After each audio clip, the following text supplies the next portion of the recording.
Era o dia de preparação para a Páscoa. Os judeus queriam evitar que os corpos ficassem na cruz durante o sábado, porque aquele sábado era dia de festa solene. Então pediram a Pilatos que mandasse quebrar as pernas aos crucificados e os tirasse da cruz. Os soldados foram e quebraram as pernas de um e depois do outro, que foram crucificados com Jesus. Ao se aproximarem de Jesus e vendo que já estava morto, não lhe quebraram as pernas, mas um soldado abriu-lhe o lado com uma lança, e logo saiu sangue e água. Aquele que viu dá testemunho, e seu testemunho é verdadeiro, e ele sabe que fala a verdade, para que vós também acrediteis. Isso aconteceu para que se cumprisse a Escritura que diz: não quebraram nenhum dos seus ossos. E outra Escritura ainda diz: olharão para aquele que transpassaram. Queridos irmãos e queridas irmãs, quando nós falamos do coração de alguém, é diferente de falar de qualquer outro órgão desta pessoa. Quando nós, numa conversa com qualquer outra pessoa, dizemos: olha, fulano não está com os seus rins bem bons, a gente imediatamente entende que aquela pessoa então está com o órgão específico, o rim, não funcionando muito bem, precisando ir ao médico, precisando de tratamento. Quando a gente diz: o pulmão de tal pessoa não é bom, não está bom, fulano não tem um pulmão bom, do mesmo jeito a gente entende então que essa pessoa ou tem um problema de nascença, ou tem algum outro problema de saúde adquirido ao longo da vida, que faz com que este órgão específico, o pulmão, não esteja funcionando bem. Mas é diferente quando a gente fala do coração de alguém. Se eu digo para vocês: fulano não tem um bom coração, dificilmente alguém vai entender que é porque essa pessoa tem que ir para o médico que o coração está doente, não é? Quando a gente aponta para o coração de alguém, quando a gente fala do coração de alguém, a gente automaticamente entende que está se falando dos sentimentos dessa pessoa, que a gente está falando da bondade, da solidariedade, da compaixão desta pessoa, ou da ausência desses sentimentos, não é? Quando a gente diz que a pessoa não tem um bom coração. Então, quando a gente fala do coração, diferente de qualquer outro órgão, a gente está falando dos sentimentos que impulsionam, que dão sentido à vida dessa pessoa. Queridos irmãos e irmãs, e isso não é de hoje. É verdade que lá no Antigo Testamento, o órgão que apontava um pouco para os sentimentos não era o coração, mas os textos bíblicos do Antigo Testamento já traduzem para a gente, para ficar mais fácil da gente entender, pondo os sentimentos no coração, como é próprio da nossa cultura. De tal modo que se a gente for lá nos primeiros livros da Bíblia, já no comecinho da história da revelação de Deus à humanidade, a gente aqui e ali, já lá no Antigo Testamento, vai encontrar também textos que falam do coração de Deus. E se isso vale para qualquer outra pessoa, que quando se fala do coração, está se falando dos sentimentos, isso vale mais ainda para Deus, até porque Deus, lá no Antigo Testamento, não tinha um coração enquanto órgão, do mesmo jeito que não tinha rim, não tinha pulmão, não tinha perna, não tinha braço, não tinha olho. Deus era espírito, né? E é espírito. Então, quando a Bíblia diz: o coração de Deus é bom, o coração de Deus é misericordioso, Deus guarda os seus filhos no coração, é claro que muito mais do que de um órgão que Deus nem tinha, os textos bíblicos estão falando da sensibilidade, do amor, da misericórdia de Deus. Queridos irmãos e irmãs, foi assim que Deus sempre se revelou para os seus filhos e filhas. Deus sempre se revelou como fonte de misericórdia, como fonte de amor. Não dá para a gente compreender Deus, para a gente conceber Deus, senão a partir da ótica do amor, porque o amor é a energia que move Deus, que faz Deus agir. Deus nunca age por outros sentimentos. Às vezes a gente na Bíblia, especialmente lá no Antigo Testamento, até encontra textos bíblicos que falam da ira de Deus, do ciúme de Deus. Mas até quando os textos bíblicos apontam para estes outros sentimentos, está apontando para o coração misericordioso de Deus, porque até quando Deus, não digo que castiga, porque Deus não castiga ninguém, é uma expressão que a gente devia tirar do vocabulário da gente, né? A gente às vezes ainda insiste em dizer às crianças, não faça isso que Deus castiga. A criança já cresce com esse trauma de um Deus que castiga a gente. Não existe isso, Deus não castiga ninguém. Quem se castiga é a gente mesmo que toma os caminhos errados e cai no precipício, não é? Mas Deus nunca, absolutamente nunca nos castiga. Então Deus sempre age por infinita misericórdia. Esse sempre foi o sentimento predominante no coração de Deus. E desde o início de tudo, desde que Deus criou a humanidade, que necessidade tinha Deus de criar? Já viu aquele ditado que às vezes a gente usa entre a gente, dizendo fulano está procurando sarna para se coçar? Olha que a gente até pode dizer isso quando Deus resolveu criar, porque talvez ele tivesse mais paz sem ter criado a gente, né? Mas Deus quis nos criar. O que é que move Deus a nos criar? A misericórdia infinita, o amor, porque Deus não sabe não amar. Então quando Ele tudo cria, esse mundo tão bonito, tão perfeito, e dentro desse mundo tão bonito e tão perfeito, no contexto desse mundo tão bonito e tão perfeito, pensa o ser humano, o homem e a mulher, a sua imagem e semelhança. Outro sentimento não impulsiona Deus nesse momento a não ser o amor. Ele se derrama em amor. E se Ele se derrama em amor no cachorro que Ele cria, no cavalo, no boi, no passarinho, no peixe, na árvore, na água, na lua, no sol, inegavelmente esse amor se derrama ainda mais, infinitamente mais, quando Ele nos cria à sua imagem e semelhança. Deus nos cria parecidos com Ele. É óbvio que nós estamos a anos-luz de distância ainda dEle, não é?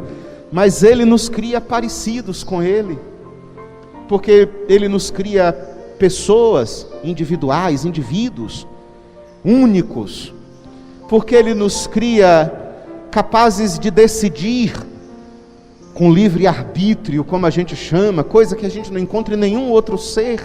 Só nós podemos verdadeiramente ser livres para escolher o que fazer da nossa vida, que caminho tomar. E Ele, no seu amor infinito, respeita até nossas escolhas erradas. Deus derrama essa misericórdia infinita quando nos cria parecidos com Ele em nossa capacidade de amar.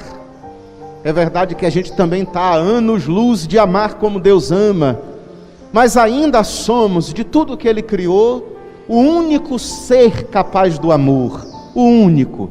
Não vamos encontrar isso em nenhum outro ser. Nos bichos a gente encontra instinto, mas amor só em nós, seres humanos, que deveríamos aprimorar tanto isso, e se a gente aprimorasse isso, o mundo seria outro. Mas a gente não consegue, né? A gente prefere ficar na mesquinhez de um amor egoísta, autoritário, possessivo.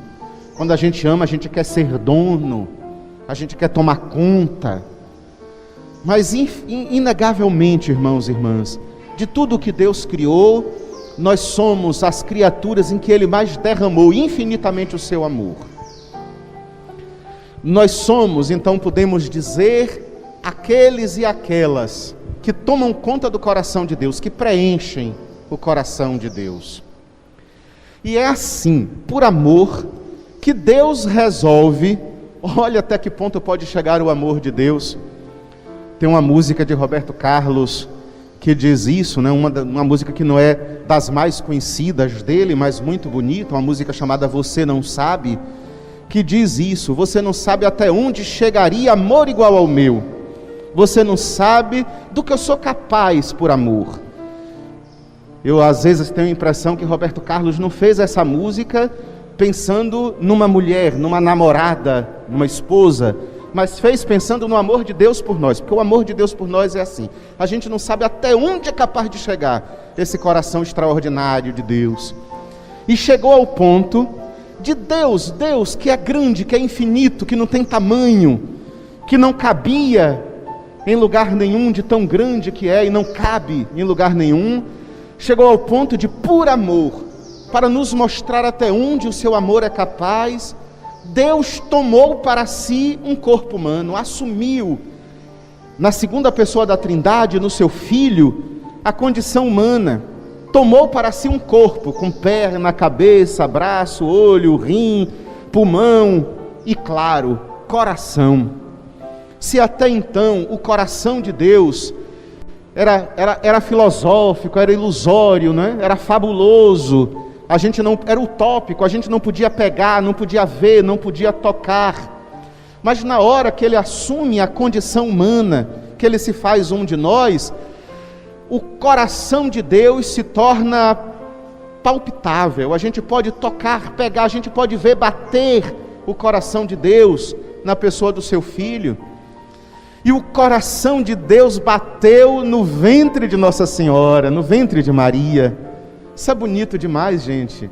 O coração de Deus bate dentro do seio, do útero de uma mulher. O coração de Deus bate na terra, enquanto Jesus peregrinava, caminhava de canto em canto, acolhendo os doentes, os pecadores, as mulheres, as crianças, dando uma palavra de consolo e de misericórdia a cada um e cada uma. Jesus é puro coração e não podia ser diferente. Coração amoroso, misericordioso, coração fraterno, coração acolhedor, coração cheio de compaixão. Quantas e quantas vezes a gente encontra nos evangelhos essas duas expressões para definir Jesus: misericórdia e compaixão. E as duas palavras são muito parecidas. Misericórdia aponta diretamente para o coração, porque misericórdia vem de miséria cardio. Cardio é coração. A gente de vez em quando tem que fazer o eletrocardiograma, né? O ir ao cardiologista. Então cardio é coração, miséria ou cardio quer dizer, o coração de Jesus estava em nossas misérias. O coração de Jesus se lambuza, se suja das nossas misérias, não para ser um miserável como nós, mas para nos tirar de nossas misérias. Compaixão vai também nessa linha. Paixão é dor, sofrimento. Por isso às vezes a gente diz de alguém que aquela pessoa está apaixonado ou apaixonada. Uma pessoa apaixonada é uma pessoa que sofre, não é? Todo mundo apaixonado fica meio sofrido, bobo. Pois bem, compaixão é isso, é pôr meu coração na paixão do outro, no sofrimento do outro, é sofrer com o outro, é sentir com o outro a sua dor. E essa foi exatamente a vida que Jesus viveu no meio de nós, tomando para si as nossas dores, descendo as nossas misérias para nos erguer delas. Não dá para a gente pensar em Jesus senão com esse coração infinito, com esse coração sem tamanho. Nós nunca fizemos ao longo da vida da igreja uma devoção aos pés de Jesus, uma devoção às mãos de Jesus, até que poderíamos, porque que pés santos, que pés sagrados, que mãos sagradas. Mas nós nunca fizemos uma devoção ao pulmão de Jesus. Mas a igreja já há muitos e muitos anos, não é de hoje, que nutre no seio de sua espiritualidade essa devoção ao coração de Jesus, ao sagrado coração de Jesus.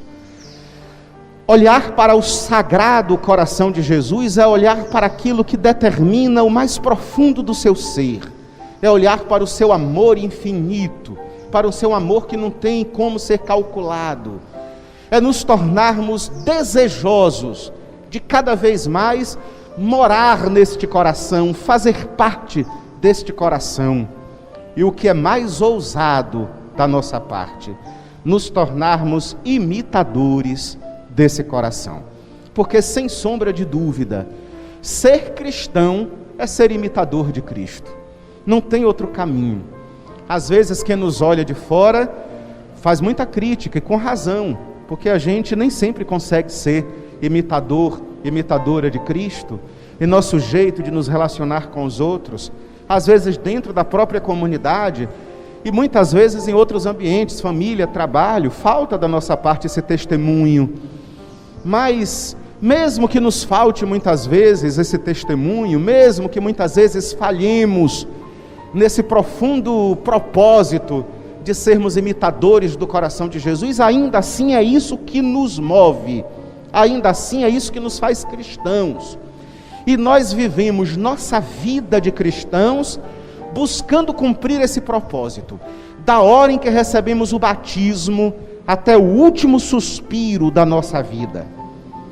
Nosso caminho aqui na terra é sempre trilhado por este desejo de nos tornarmos a cada dia mais imitadores e imitadoras do coração de Jesus, de sermos capazes de amar como Ele amou, de sentir como Ele sentiu, de acolher como Ele acolheu, de perdoar como Ele perdoou, de nos desprender e despojar-se como Ele se desprendeu e se despojou. E isso, queridos irmãos e queridas irmãs, é um processo, é um caminho. Nós vamos nos convertendo a este coração dia a dia, sempre pedindo a Ele: dai-me, Senhor, um coração igual ao Teu, fazei o meu coração semelhante ao Teu. É assim que a gente vai vivendo a vida da gente, e cada dia a gente vai se tornando um pouquinho melhor. Eu tenho uma dificuldade imensa, quantas e quantas vezes já disse isso aqui, em acreditar naquela história de que até ontem eu tinha uma vida toda errada, eu não prestava, eu era assim, era assado, eu não valia um centavo, eu já matei, já roubei, já fiz, já aconteci, mas agora eu levantei a mão e aceitei Jesus, de hoje em diante eu sou um santo. Eu tenho uma dificuldade enorme de acreditar nisso. Conversão para mim é processo. Hoje eu estou um bocadinho melhor do que ontem. Hoje eu consegui vencer um pouco mais, eu consegui ser um pouco mais misericordioso do que ontem. Mas quando eu olho para frente, que estrada enorme que ainda me falta. Quantas coisas na minha vida ainda precisam ser modeladas para que de fato o meu coração se assemelhe ao coração de Jesus. E quando a gente olha então para o que me falta, fica mais fácil a gente de fato dia a dia ir fazendo este caminho de conversão, que, como eu disse, só termina quando a gente dá o último suspiro na terra. É tão bonito quando a gente olha para a vida de uma pessoa, não é? E a gente vai vendo como de fato o Evangelho vai modelando a vida dela ou dele, como o Evangelho vai dia a dia fazendo essa pessoa ser mais semelhante a Cristo, ser melhor na sua vivência em casa, com a família, em seu ambiente de trabalho, na própria comunidade, com os vizinhos, com as vizinhas, em sua vida concreta.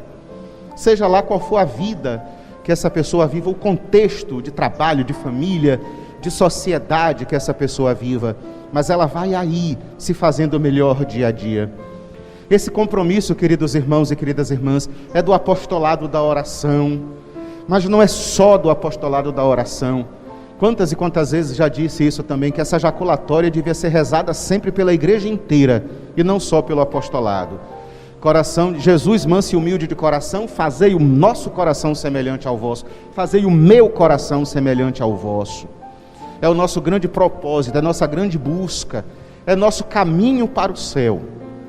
É nosso caminho para o céu, porque aqui na terra a gente vive provisoriamente.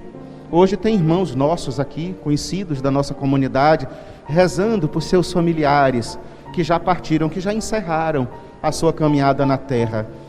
E essas pessoas, isso é o nosso grande consolo, continuam plenamente vivas e agora não precisam mais dizer: fazei, Senhor, meu coração semelhante ao vosso, porque elas agora vivem no coração de Deus. Elas vivem no coração de Deus. Esse é o nosso grande consolo e nossa esperança, de que um dia todos nós também possamos viver no coração de Deus. Que assim seja. Amém.